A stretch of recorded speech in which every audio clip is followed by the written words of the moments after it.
여러분은 어떠한 삶을 살아가고 싶으십니까? 혹시 고민해보고 생각해보신 적 있으십니까? 그리고 이런 질문을 하나 더 드려보고 싶어요. 우리 공동체는요, 어떤 공동체가 되어야 할까요?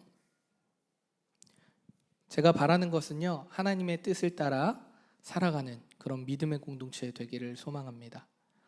성경에 나타난 하나님의 뜻을 알지 못하고 따르지 못하는 삶은 어떤 삶일까요? 아마 우상을 쫓는 삶이라 말할 수 있겠죠.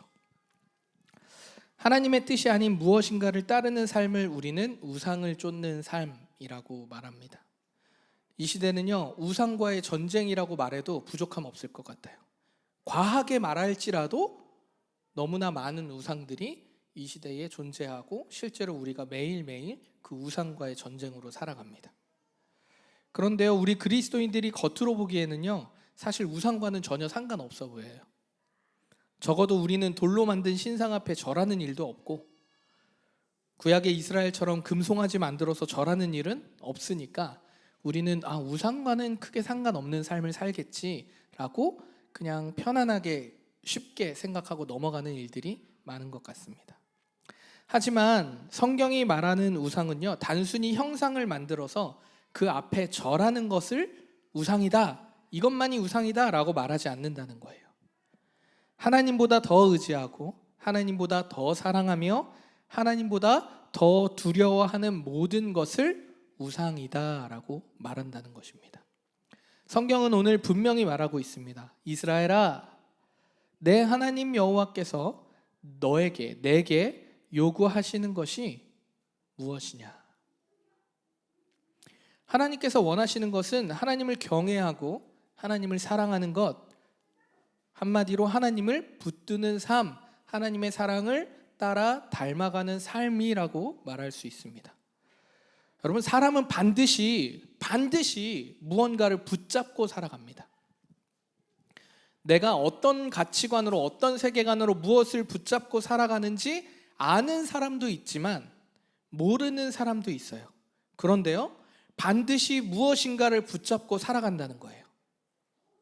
너무나 잘 알겠지만 성공, 돈, 인간관계, 내 자신 사랑 등등 하나님의 자리를 대신하는 모든 것, 곧 우상을 붙들고 살아가는 인간 사회, 사람들이 너무 많다는 얘기예요. 오늘 본문은요, 하나님이 아닌 우상을 붙들고 절하며 살아가는 이스라엘의 백성에 대한 이야기입니다. 실패로 가득한 그들의 삶을 끊어내고 하나님의 백성으로 돌아오라고, 여호와를 경외하는 삶으로 돌아오라고 모세가 하나님의 말씀에 따라 촉구하고 있는 말씀이 오늘 본문이에요.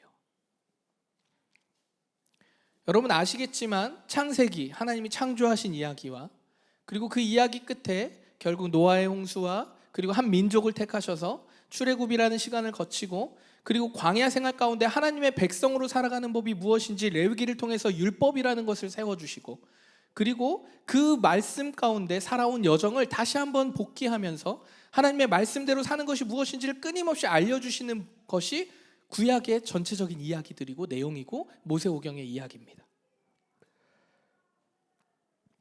이스라엘이요, 하나님 대신 붙잡고 절했던 금송아지 일을 여러분 기억하실 겁니다.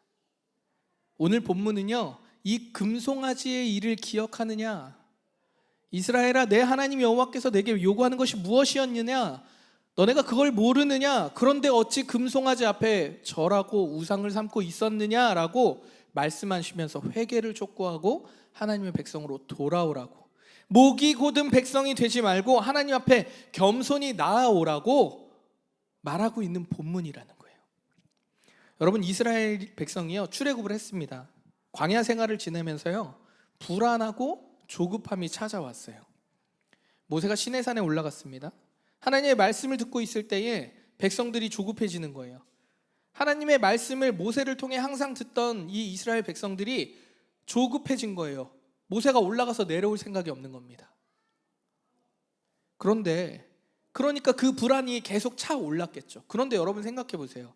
모세는 내려오지 않았지만 40일 동안 만나 먹고 사는 문제가 아무 문제가 없었다라는 거예요. 굶었다는 얘기를 성경은 얘기하고 있지 않습니다.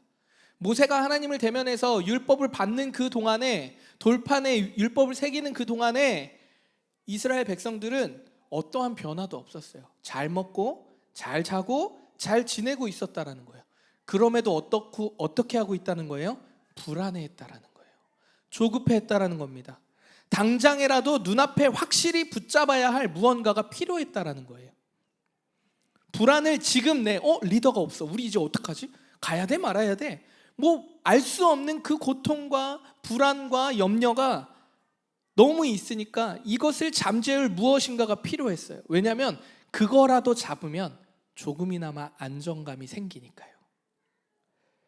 불안할 때요, 여러분, 눈에 보이는, 손에 잡히는 무엇이 있으면요, 인간의 본성은요, 그것을 반드시 잡게 돼 있습니다. 금송아지가 그렇게 만들어진 것입니다. 하나님께서는 이것을 보고 이스라엘 백성들에게 이렇게 얘기하죠. 너희는 목이 곧은 백성들이라. 교만하다는 거죠. 목을 뻣뻣이 세우고 창조주 되시는 하나님 앞에 고개를 숙일 줄 모른다는 거예요.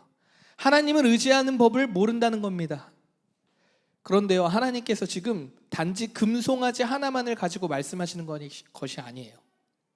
하나님께서는 생명이 사그라져가는 광야의 생활 속에서 모든 것을 공급하셨어요. 다 주셨습니다.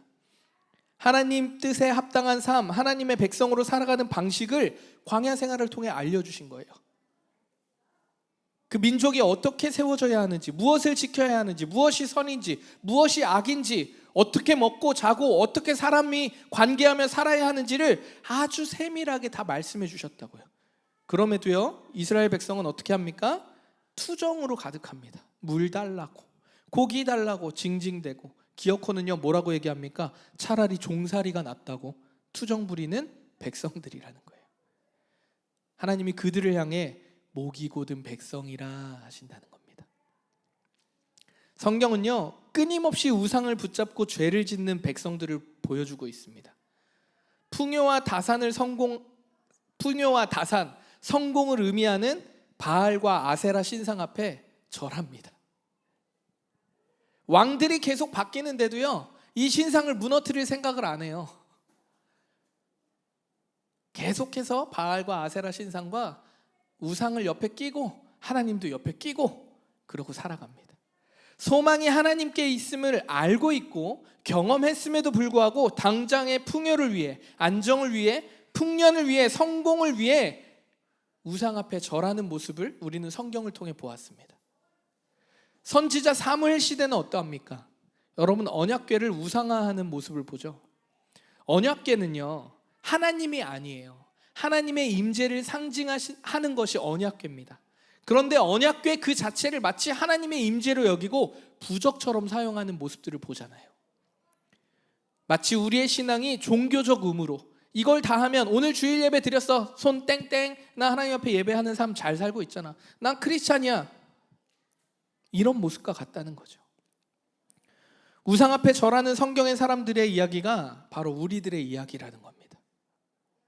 금송아지 만들거나 신상 앞에 절하지는 않지만 여전히 우리는 우리의 우상을 만들고 살아갑니다. 끊임없이 하나님을 기만하고요, 배신하고요, 간음하는 우리들의 이야기가 바로 이스라엘의 이야기, 우리들의 이야기라는 것입니다. 세상의 권세 잡은 사탄이죠.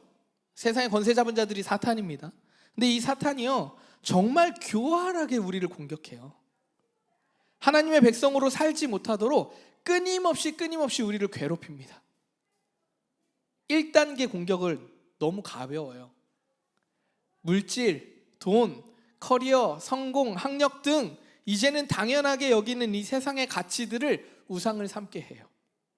이것이 너희에게 안정감을 가져다 줄 것이야 라고 착각하게 만듭니다. 이게 사탄의 첫 번째, 가장 쉬운 1단계 공격이에요. 그러니까 이것을 얻기 위해서는 하나님과 잠깐 멀어져도 괜찮아 라고 말하게 한다는 거예요. 사람이니까, 다 그렇게 사니까 라는 말로 하나님을 제한합니다. 인간 스스로.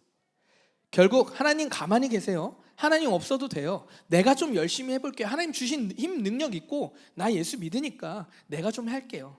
내가 다 하고 나서 그때 도움이 필요할 때 말할게요. 이러고 있는 거예요. 아담과 하와가 하나님처럼 되고 싶다는 교만의 모습이 우리에게 그대로 드러나 있다는 것입니다. 그럼 사탄의 두 번째 2단계 공격은요, 조금 더 지능적이에요. 보이지 않는 우상을 섬기게 합니다. 대표적으로요, 사람들의 인정 때문에 보여지는 것에 충성하게 합니다. 하나님이 아니라 타인의 평가가 두려워서 보여지는 것에 신경 쓰는 삶을 살게 한다는 거예요. 내 삶의 주인은 나고, 그러니 내가 통제해야 한다는 사고와 가치관을 가지고 살아가게 해요. 보이지 않는 우상을 섬기게 한다는 거예요. 하나님이 우리에게 먼저 오셨습니다. 그리고 우리에게 나눠주신 그 사랑을 닮아서 우리도 나눠야 되는데 나만 생각합니다. 내가 성취하고 내 입맛에 맞는 관계만 하고 타인과 함께 사랑을 배울 기회를 아예 실천조차 갖는 것조차 하지 않는다는 거예요. 하나님이 주신 사랑의 정체성을 거부하고 자기의 기준으로 자신의 존재를 결정해서 선택하고 그대로 살아가고 싶어 한다는 겁니다. 성과주의도 있죠. 하나님의 뜻을 따르는 그 과정보다 인간적인 성과, 결과가 더 중요해졌습니다. 그래서 결과에 목매는 그런 애씀이 우리의 삶에 있죠. 결국 본질적 가치는 사랑이죠. 하나님의 사랑을 배우는 삶의 여정이 되어야 되는데 결과를 내야 하는 여정으로 가치가 바뀐 것입니다. 이것 또한 우상이 되겠죠. 그러니까요, 어떻게 되냐면 실패가 너무너무 두렵습니다. 결과를 내야 하는데 결과가 안 나니까, 못 나니까, 실패할까 봐, 망가질까 봐, 그래서 아무것도 하지 못합니다. 두려움이 결국 우리의 한 걸음도 못 걷게 하는 거예요. 사탄이 이제 본격적으로 공격을 시작합니다. 하나님의 사랑을 나누라고 선물로 우리에게 주신 게 관계예요. 관계. 하나님의 사랑을 관계를 통해서 배우고 하나님이 주신 것을 받아서 우리가 또 하나님 나에게 나눠주신 것처럼 또 나누는 거거든요. 그런데 하나님보다 앞서는 우상이 관계가 되는 경우도 너무 많다는 거예요. 가족, 연인, 자녀가 하나님보다 앞섭니다. 사랑 자체가 우상이 되어서 하나님보다 더 사랑하는 거예요. 결국 하나님의 부르심과 뜻보다 개인의 행복을 더 추구하게 됩니다. 이타적인 사랑, 서로 사랑하기 위해 애쓰는 것을 제한하게 되는 거죠. 먼저 그의 나라와 의를 구하는 삶은요, 나의 만족과 성장을 이룬 후라고 얘기해요. 오늘날 우리는 이렇게 현대판 금송아지를 만들어서 붙들고 살아간다는 얘기입니다. 인생을 헤매고 있습니다. 방황하고 있습니다. 인생의 그 정도, 바른 길이 하나님께 있음을 알지만 여전히 헤매고 있다는 얘기예요. 하나님의 인도하심 광야의 생활을 통해서 하나님이 말씀하고 계시는 걸 알고 있지만 여전히 헤매고 불안하고 염려하고 있다는 거예요. 광야에 투정 부리는 이스라엘과 같다는 생각이 듭니다. 여러분, 우상을 쫓는 삶의 결과는요, 너무나도 처참합니다. 모세와 따랐던 이스라엘 백성들은 단 2명 빼고 아무도 가나안 땅에 들어가지 못합니다. 광야에서 태어난 사람들만 여호수아가 데리고 들어가죠.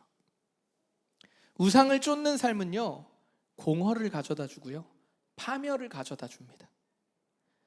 예레미야 선지자는 이를 보고 뭐라고 얘기하냐면 스스로 웅덩이를 판 것과 같다라고 얘기해요. 예레미야 2장에 보면 무슨 얘기예요? 마르지 않는 생명의 근원 되시는 하나님의 웅덩이보다 내가 판 웅덩이가 더 나을 것이라고 생각하고 열심히 내 웅덩이 파는 거예요. 내가 판 웅덩이는요, 채워지지도 않고요, 아무것도 나오지 않습니다. 재밌는 이야기를 하나 드려볼게요. 여러분, 월 200만 원을 버는 사람이 있습니다. 그리고 월 1억을 버는 사람이 있습니다. 이 두 사람의 공통점을 아십니까? 네? 둘 다 불안하다. 오, 맞아요. 그것도 둘 다 불안한 것도 있죠. 근데 절대 변하지 않는 이 두 사람은 어떠한 가치에도 흔들릴 수 없는 똑같은 공통점이 있어요. 불안한 건 누군가는 불안해할 수 있고 누군가는 안 불안할 수도 있으니까. 예? 그 맞아요. 둘 다 죽습니다. 이거는 이제 끝에 대한 얘기죠. 과정으로요. 둘 다 똑같은 공통점이 있어요. 하루 세 끼 밥을 먹는다는 거예요. 잠을 자야 한다는 것입니다. 물론 하루 세 끼에 들어가는 그 재료의 퀄리티는 다를 수 있어요. 재료 자체가 한 300만 원짜리 재료가 들어갈 수도 있겠지. 예. 그리고 식사하는 장소와 잠을 자는 장소가 달라질 수는 있습니다. 그리고 이것들을 가지고 우리는 넘치는 것들을 가지고 자랑하죠. 나 이렇게 좀 누리는 삶을 살고 있어. 그런데요, 본질은요 뭐냐면 일상은 살아내야 된다는 거예요. 아무리 돈을 1억을 벌어도요 하루 세 끼 먹는 건 똑같아요. 배고프면 밥을 먹는 건 똑같다고요. 하루 종일 입에 넣을 수 있습니까? 1억 번다고 하루 종일 좋은 거 계속 입에 넣을 수 있어요? 그럴 수 없어요. 1억을 번다고 잠을 안 잘 수 있습니까? 그럴 수 없습니다.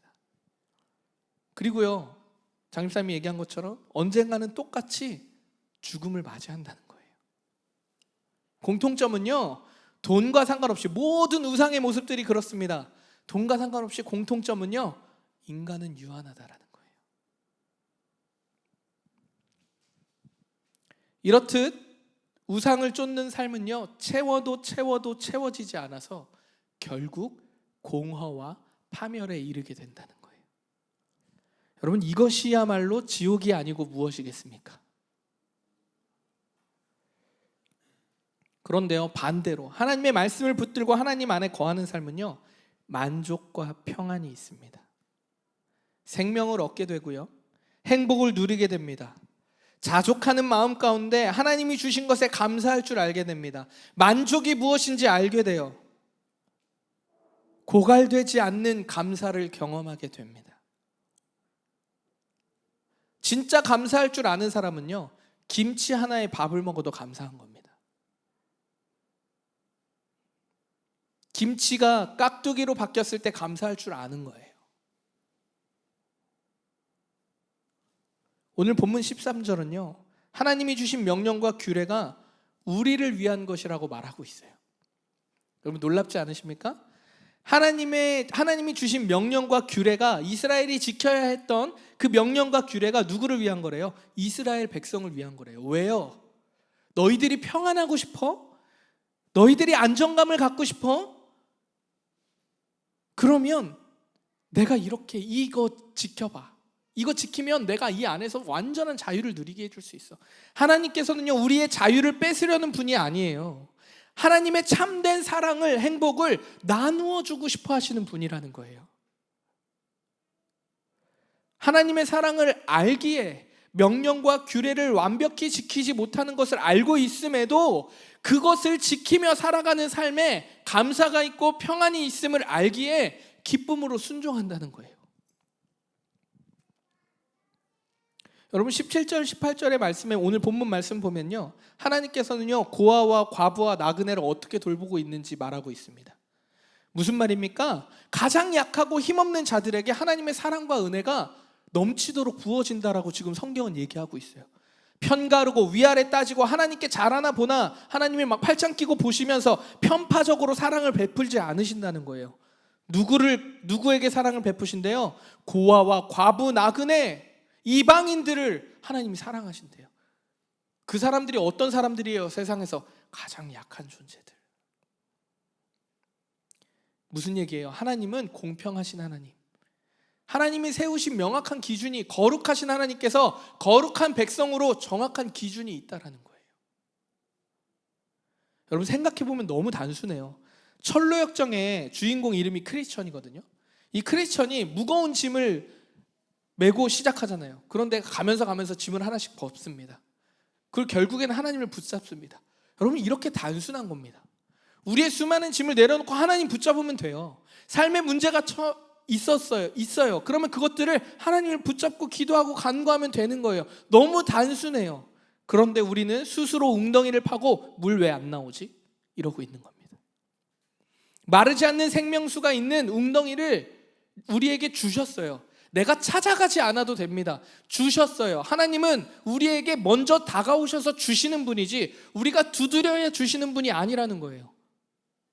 여러분 성경을 읽어보십시오. 성경에는요, 한 번도 제일 먼저 하나님의 은혜가 부어질 때는 먼저 찾아오십니다. 제자들을 부를 때도 예수님이 먼저 가셔서 부르셨어요. 하나님의 사랑을 아는 자들이니까 회개하고 하나님을 부르짖는 거예요. 그럴 때 하나님이 그들의 탄식을 들으시고 하면서 다시 오십니다. 그런데요, 맨 처음은요, 하나님이 반드시 먼저 다가가십니다. 너무 단순한 문제라는 거예요.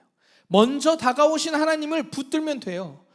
힘이 하나도 안 듭니다. 걱정할 필요도 없어요. 내가 할 게 없기 때문에. 그런데 굳이 우리는 스스로 목이 곧은 백성이 되고자 합니다. 자, 여러분, 우리가 한번 생각해 보자는 거예요. 우상이 왜 생길까요? 우리가 하나님 사랑 모르는 거 아니잖아요. 물론 성경을 아는 지식과 성경을 통해서 분별하는 통찰과 하나님 주신 성령의 은혜들이 깊이가 조금 다를 수는 있겠지만, 알매 지식이 조금 다를 수는 있겠지만, 그래도 우리 하나님의 사랑을 다 경험했잖아요. 각자의 나름대로. 내 은혜가 내게 족하다라고 얘기하시는 것처럼 각자 은혜 가운데 살잖아요. 그래서 이 자리에서 예배 드리잖아요. 그런데 우상이 왜 생길까요? 우리의 인생을 현미경으로 보고 있기 때문이에요. 현미경으로 내 삶을 보니까 당장에 내 앞에 문제밖에 볼 수가 없는 거예요. 불안과 염려되는 일만 보이는 거예요. 멀리 볼 줄 모르고 나만 아주 좁게 요만큼만 보니까 답답한 겁니다. 불안한 거예요. 염려하는 거예요. 스스로 통제 가능한 안정과 확실함이 나에게 주어져야 되는데 그러지 않으니까, 현미경으로 내 삶을 보니까 나 이거 안 될 것 같은데 하니까, 불안하니까 염려하니까 자꾸 우상 만드는 거예요. 이거 해볼까, 저거 해볼까, 이거 만져볼까, 이거 있어야, 요 정도는 있어야. 그런데 여러분, 반대로 만원경으로 삶을 비춰보면요, 완전히 달라집니다. 문제가 문제로 여겨지지 않는 거예요. 여러분이 광야를 걷고 있다고 생각해 보세요. 광야를 걷고 있는데 만원경이 하나 있습니다. 요즘 제가 김은영 집사님한테 콘서트 때 쓰는 만원경, 하여튼 이게 있어요. 그걸 집사님한테 빌려서 한번 가져간 적이 있는데, 우와, 정말 좋아요. 진짜 신세계더라고. 맨 뒤에 와서 딱 당기면 그 무대가 완전 브라운관처럼 보이더라고. 만약에 광야를 걷던 이스라엘에게 그게 있었다고 생각해 보세요. 걔네들이 불평했겠어요? 야, 저기 앞이다. 야, 저기 앞이야. 문제가 만원경으로 내 삶을 비춰보면요, 문제가 되지 않아요. 하나님의 사랑을 알고 누리기 위한 삶의 에피소드 중에 하나가 될 거예요. 만원경으로 비추어진 삶은요, 소망의 삶이라고 말할 수 있습니다. 만원경으로 바라보는 삶은요, 감사를 고백할 수밖에 없는 거예요. 아, 내 인생 이렇게 고달픈 것 같은데 내 앞에 있는 현미경으로 내 발만 보던 사람들은 저기 웅덩이가 나타났네 밖에 못하지만, 만원경으로 내 인생의 길을 바라보는 자는 내 앞에 무엇이 있는지 그것을 지나가게 하시는 하나님의 은혜를 경험해서 감사를 고백하게 된다는 거예요. 만원경으로 내 삶을 비춰보는 소망의 사람들이 되기를 그리스도의 이름으로 축복합니다. 너무너무 안타까운 것은요, 그럼에도 우리는 우상을 따르는 길로 계속해서 돌아간다는 거예요. 우리의 내면 깊숙한 곳에요, 잘못된 습관, 체질이 자리 잡고 있기 때문이에요.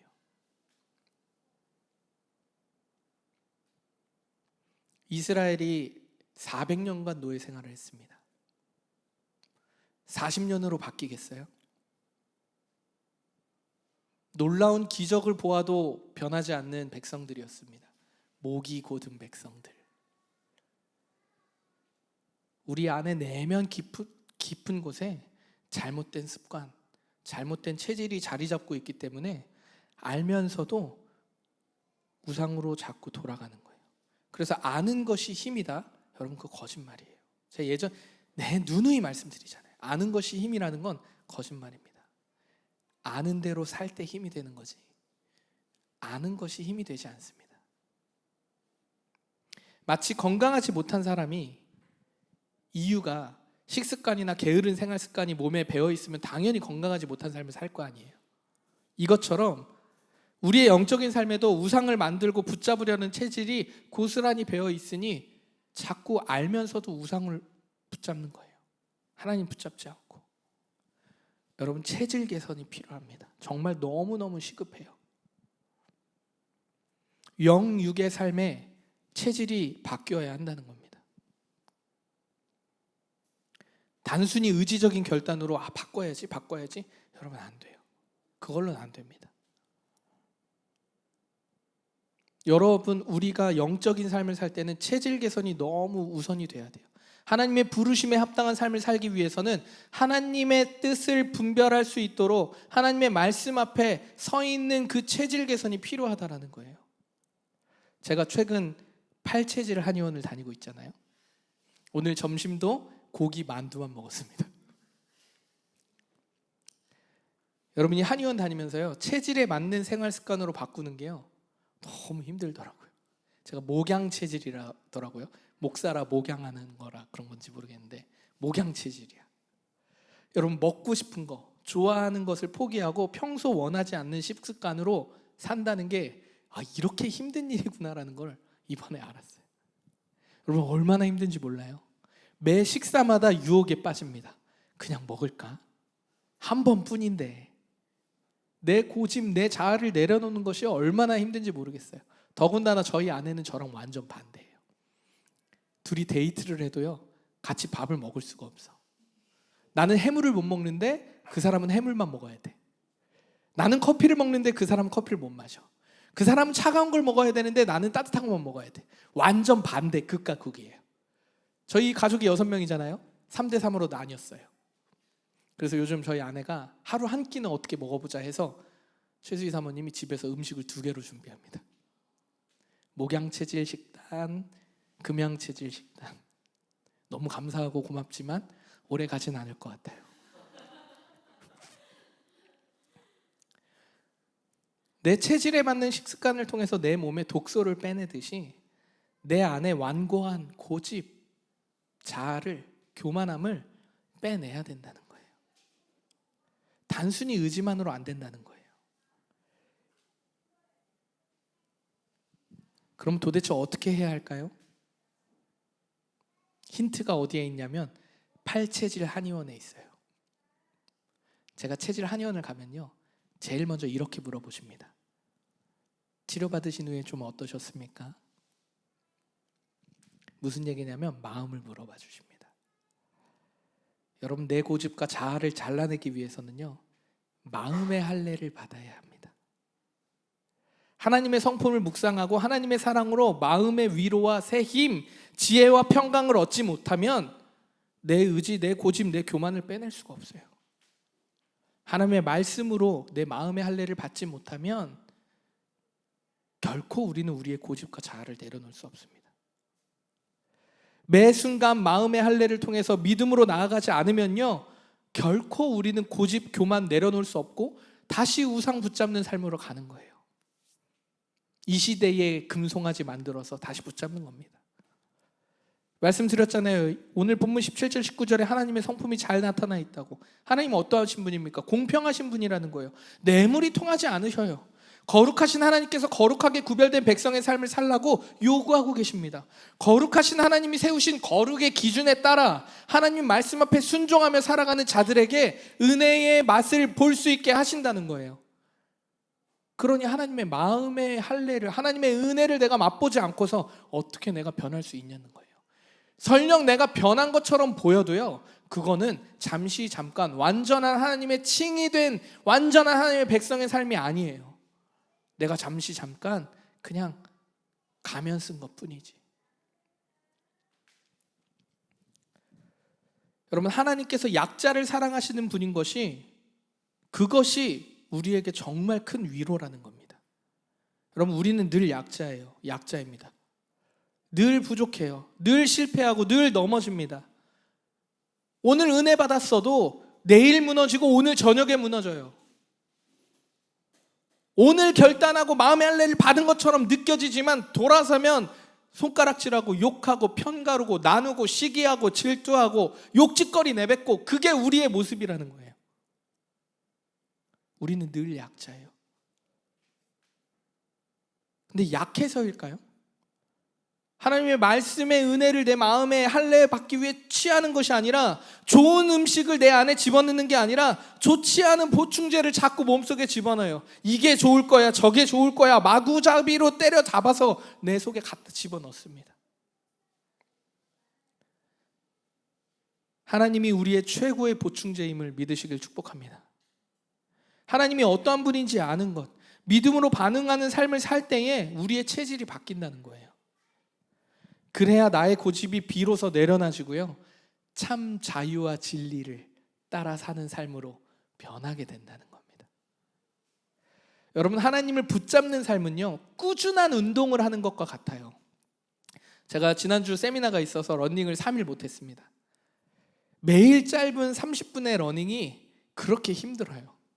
그런데요, 30분을 뛰는 게 힘든 게 아니에요. 제가 슬로우 처치라 진짜 이렇게 뛰거든요. 무릎이 아파서. 30분을 뛰는 게 힘든 것이 아니라요, 비가 오나 눈이 오나 꾸준히 나가는 게 힘든 거예요. 비가 오면요, 금세 마음이 핑계거리가 생깁니다. 나가야 되는데 비가 오니까. 그럼 집에서 뭐라도 하면 되잖아요. 스쿼트를 하든. 비가 오니까. 하나님을 붙잡는 것도 이것과 마찬가지라는 거예요. 금세 핑계거리가 생깁니다. 그래서는 체질을 변화시킬 수 없다는 거예요. 꾸준함이 필요하다는 것입니다. 우리의 하루하루를 돌아보면서 체질 개선에 힘써야 합니다. 내가 지금 무엇을 붙잡고 살아가는지 나를 돌아봐야 해요. 내가 무엇으로부터 공급받고 있는지 알아야 합니다.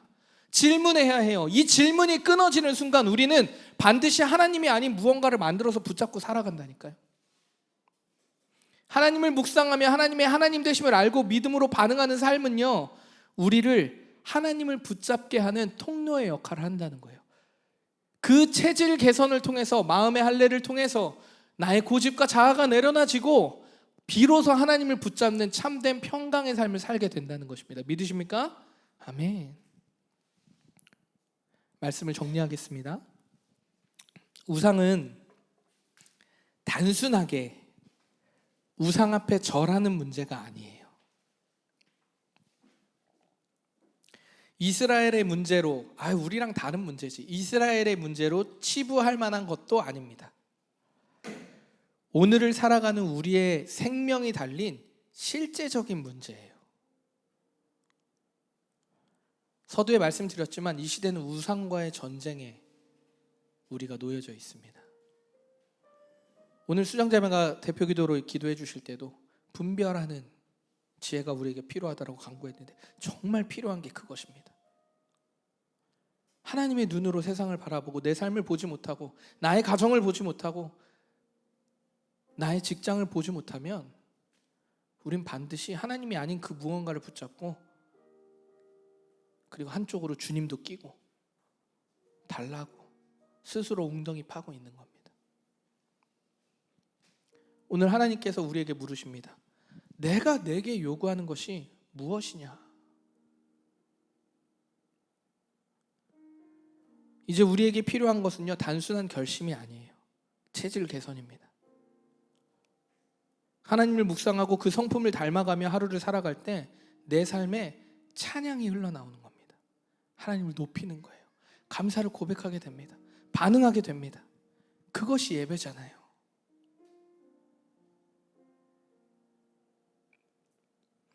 야곱이, 우리 지난주 야복강에 야곱을 만났습니다. 야곱이 하나님을 붙잡고, 처음에 동기가 어찌했던, 붙잡고 놓지 않았고 나에게 축복해 주지 않으시면 제가 보낼 수 없습니다 했던 그 간절함과 끈질김, 다윗이 하나님의 끝까지 신뢰함으로 붙잡았던 그 다윗의 믿음, 이 믿음을 닮아 우리도 하나님을 붙잡는 몸부림을, 이 몸부림을 통해 영적 체질이 바뀌어지기를 소망합니다. 여러분, 주일 예배뿐 아니라 일상의 모든 순간이 예배되도록 마음의 할례를 받아 나를 가꾸어야 돼요. 마음의 할례, 여러분 말이 어렵지요. 여러분 말씀 가운데 거하시는 삶이 되길 소망합니다. 설령 의무적으로 의식적으로 말씀 봐도 괜찮습니다. 꾸준히 하십시오. 어느 날 10장 중에 한 구절 하나가 내 마음에 깊이 박히는 날이 옵니다. 그럼 그때 다시 하나님 옆에 회개하게 되고 그 은혜의 감격함으로 또 살아갈 힘을 얻는 거예요.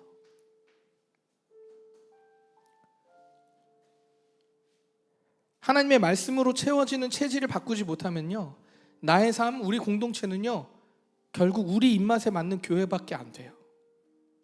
하나님의 뜻은 상관이 없거든요. 각자의 필요에 의해 교회 나와서 각자의 필요를 구하다 가는 거예요. 일상에서도요, 평범한 일상에서 하나님의 뜻을 구하는 게 각자의 필요에 의해서 평일에 구하고 예배하다가 하나님 주시면 감사합니다 하고 살아가는 거예요. 그게 끝입니다. 하나님의 뜻이 거기에 있습니까? 저는 우리 공동체가 우리끼리 좋고 나만 좋은 신앙 조심해야 된다고 생각해요. 하나님의 뜻, 하나님 사랑하고 서로 사랑하는 삶으로 나아가고자 하는 애씀이 없는 교회는요, 감히 얘기하지만 소망이 없는 교회입니다.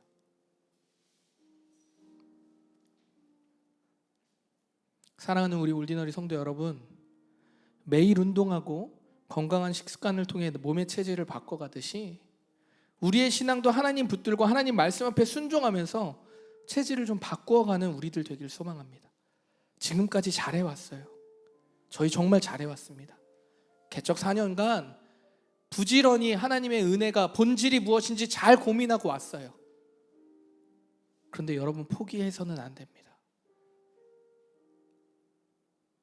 제가 보기엔 우린 아직 시작도 못했습니다. 아직 하나님의 뜻에 안에서 시작도 못했어요. 체질을 개선해서 하나님 말씀 붙들고 뜻을 따라 걸어가는 교회 되기를 소망합니다. 하나님이 교회로 부르신 이유와 목적이 거기에 있다는 거죠. 여러분 부탁드립니다. 매일 아침 거울에 서서 3번씩 외쳐보세요. 나는 하나님의 사람이다. 나는 하나님의 사람이다. 나는 하나님의 사람이다. 오늘 하루도 말씀대로 살아가자. 말씀대로 살아가자. 말씀대로 살아가자. 꼭 이 용어가 아니어도 돼요. 이 문장이 아니어도 됩니다. 여러분이 붙잡고 있는 우상을 내려놓고 하나님을 붙잡는 용어를 붙들고 매일같이 고백해 보십시오. 기도하십시오. 짧아도 10초면 되잖아요. 하나님 오늘 지하철 타고 가는데 어깨빵 해도 화 안 내겠습니다. 평안함 주십시오. 어깨빵 해도 평안함 주십시오. 어깨빵 해도 평안함 주십시오. 여러분 제발 진짜 체질 개선은 거기서 시작되는 거예요. 체질 개선해야지. 체질 개선해야지. 침대에 누워있으면 체질 개선이 됩니까?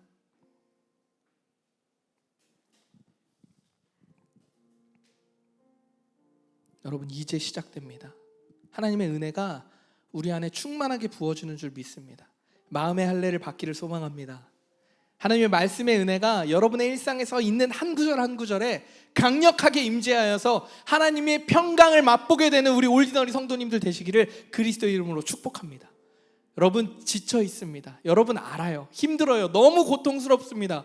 경제도 어려운데 가정도 어렵고요. 직장도 어렵고요. 이직도 어렵고요. 사업도 어렵고요. 관계도 어렵고요. 모든 게 다 어려워요. 높낮이의 차이만 있을 뿐 다 어려워요. 지금 모두가 어려운 시대를 살아가고 있습니다. 그러나 믿으십시오. 그리스도 안에 있는 자들은 반드시 참된 기쁨과 감사와 평안이 있는 줄 믿습니다. 그 믿음을 소망하십시다. 우리가 그 믿음을 붙들자고요. 어디 가서 주눅 들지 말고 나 너무 힘들어. 죽을 듯이 힘든데 난 하나님 나라에 대한 소망이 있어. 하나님 나를 포기하지 않으신다는 걸 믿어. 나의 가정, 나의 직장, 내가 속한 관계 그 모든 영역 가운데 하나님이 일하시는 줄 믿어. 말씀이 그렇게 나에게 말씀하고 있어. 난 그걸 믿어. 붙들어 놓지 않을 거야. 그러니까 나는 그리스도의 사람이야. 나는 하나님 붙들 거야 라고 얘기하는 그런 올디너리 성도님들 되시기를 그리스도의 이름으로 축복합니다. 여러분이 살아갈 평범한 일상이 은혜로 가득해서 하나님의 사랑을 흘려보내는 아름다운 믿음의 여정이 되기를 축복합니다.